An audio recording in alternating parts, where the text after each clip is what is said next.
नमस्कार मित्रों, मैं जय सिंह आप सभी का स्वागत करता हूं क्रैक नाउ के इस प्लेटफॉर्म पर। एक व्यक्ति विशेष जब विवाह करता है तो जीवन में उसके प्यार होता है, उमंग होता है, उत्साह होता है। आज के लाइफस्टाइल से देखें तो फ्रस्ट्रेशन भी होता है। और इन सब के बीच जो रिश्तों की मधुरता है वह प्रेम व्यवहार से चलती है। उसी में एक एंगल आता है मैरिटल रेप, जिसमें सहमति जरूरी होती है, कंसर्न जरूरी होता है सामने वाले पर्सन का। तो क्या है मैरिटल रेप, क्या कानूनी मुद्दे हैं, हाल ही में ये चर्चा में क्यों रहा है, इसके संदर्भ में बात करेंगे। तो चलिए आइए शुरू करते हैं। तो यह चर्चा में इसलिए है कि मैरिटल रेप के मामले में सुप्रीम कोर्ट में केंद्र सरकार ने हलफनामा दायर किया है और मैरिटल रेप को अपवाद के तौर पर रेप के अपराध के दायरे से बाहर रखने को सही ठहराया है। केंद्र सरकार ने कहा है कि रेप के अपवाद में यह प्रावधान है कि पति अगर पत्नी के साथ उसकी मर्जी के खिलाफ भी संबंध बनाता है तो वह रेप नहीं माना जाता। केंद्र सरकार ने कहा है कि संसद में इस मामले में डिबेट के बाद इस अपवाद को बरकरार रखा है। अगर इसे अपराध के दायरे में लाया गया तो शादी नामक जो संस्था है वह काफी नुकसान होगा, उसका काफी नुकसान ग्रसित होगी।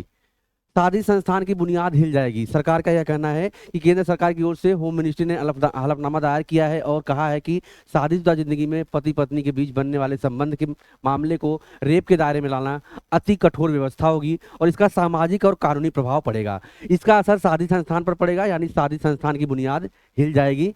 हालांकि केंद्र सरकार ने अपने हलफनामे में स्वीकार किया है कि पति का मौलिक अधिकार नहीं है कि वह पत्नी की सहमति का उल्लंघन करे। तो दो पक्ष यहाँ पर निकल के आ रहे हैं। एक, अगर इसे हम सामाजिक प्रथा लेते हैं तो फिर शादी नामक जो बुनियाद है उस पर प्रभाव पड़ेगा, और दूसरा, अगर मौलिक अधिकारों का हनन होता है तो फिर कानूनी प्रक्रिया उसमें शामिल होगी। लेकिन साथ ही केंद्र ने कहा है, केंद्र सरकार ने कहा है कि रेप कानून किसी ऐसे शख्स के खिलाफ सजा का प्रावधान करता है जो महिला के साथ जबरन संबंध बनाता है। लेकिन शादीशुदा जिंदगी में रेप कानून को अपवाद में रखा गया है। रेप कानून से एक निगेटिव सा एक फील आता है, लेकिन इसमें संस्था जो है, इसमें केंद्र सरकार इसमें शामिल है, उसने हलफनामा दायर किया है। लेकिन शादीशुदा जिंदगी में रेप कानून को अपवाद में रखा गया है, यानी मैरिटल रेप अपराध नहीं है। अगर इस दायरे में रेप के तहत सजा का प्रावधान होगा तो यह वैवाहिक जो फ्रेमवर्क है उसको अस्थिर करेगा। अपराध बनाया तो दाम्पत्य जीवन पर विपरीत असर होगा। आईपीसी की धारा 375 को रेप को परिभाषित करता है और धारा 375(2) में अपवाद में पति को रखा गया है, यानी शादीशुदा जिंदगी में अगर पति अपनी पत्नी की मर्जी के खिलाफ संबंध बनाता है तो वह रेप नहीं माना जाता है। इस कानूनी प्रावधान को सुप्रीम कोर्ट में चुनौती दी गई है और कहा गया है कि मैरिटल रेप को अपराध के दायरे में लाया जाए। इस मामले में केंद्र सरकार ने कहा है कि यह कानूनी सही है। जबरन संबंध बनाने के मामले में वैकल्पिक कानूनी प्रावधान है। इसके लिए प्रताड़ना और घरेलू हिंसा कानून के तहत शिकायत का प्रावधान है। क्रिमिनल फोर्स अगर शादीशुदा जिंदगी में रेप लॉ अप्लाई किया जाएगा तो इससे दूरगामी प्रभाव पड़ेगा और दाम्पत्य जीवन पर भी विपरीत प्रभाव पड़ेगा।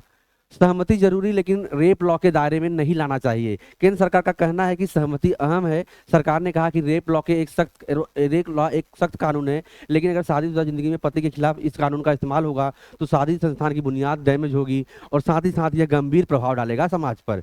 संसद ने इसे अपवाद के तौर पर रखा है। एंटी रेप लॉ बनाए जाते वक्त वर्मा कमीशन ने इस अपवाद को खत्म करने की सिफारिश की थी, लेकिन संसद ने इस अपवाद को बनाए रखा है। अगर अपवाद खत्म किया गया तो इस कानून का दुरुपयोग होगा और फर्जी शिकायत के आधार पर शादी संस्थान का विघटन हो सकता है। क्या है मामला? तो सुप्रीम कोर्ट में इस मामले में सुनवाई होनी है। शीर्ष अदालत में दाखिल अर्जी में मांग की गई है कि मैरिटल रेप को अपराध की श्रेणी में लाया जाना चाहिए। अभी बालिग पत्नी के साथ पति द्वारा बनाए गए सब संबंध को रेप की श्रेणी में नहीं माना जाता है, इससे रेप के अपवाद में रखा गया है। मैरिटल रेप में अलग अलग हाई कोर्ट का अलग अलग फैसला आया था। मामले सुप्रीम कोर्ट में है और सुनवाई होने वाली है।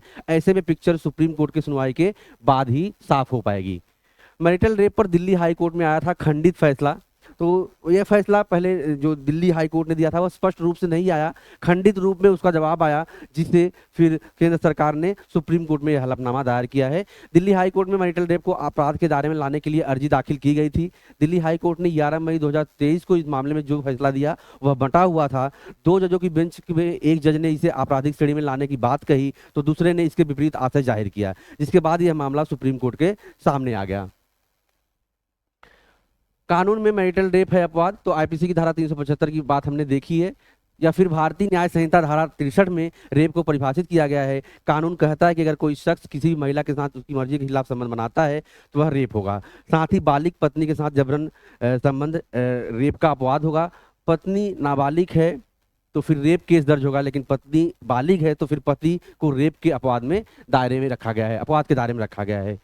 तो यह एक बहुत ही जटिल सामाजिक मुद्दा है, जैसा सरकार कह रही है, और मौलिक अधिकार की भी इसमें हनन होता है। दोनों पक्ष साथ साथ चल रहे हैं। अब सारा पिक्चर सुप्रीम कोर्ट के डिसीजन के बाद क्लियर हो पाएगा। तब तक बने रहिए, चैनल को कर लीजिए सब्सक्राइब, क्योंकि इस तरह की जानकारी हम आपके लिए लाते रहते हैं। Have a great day. जय हिंद।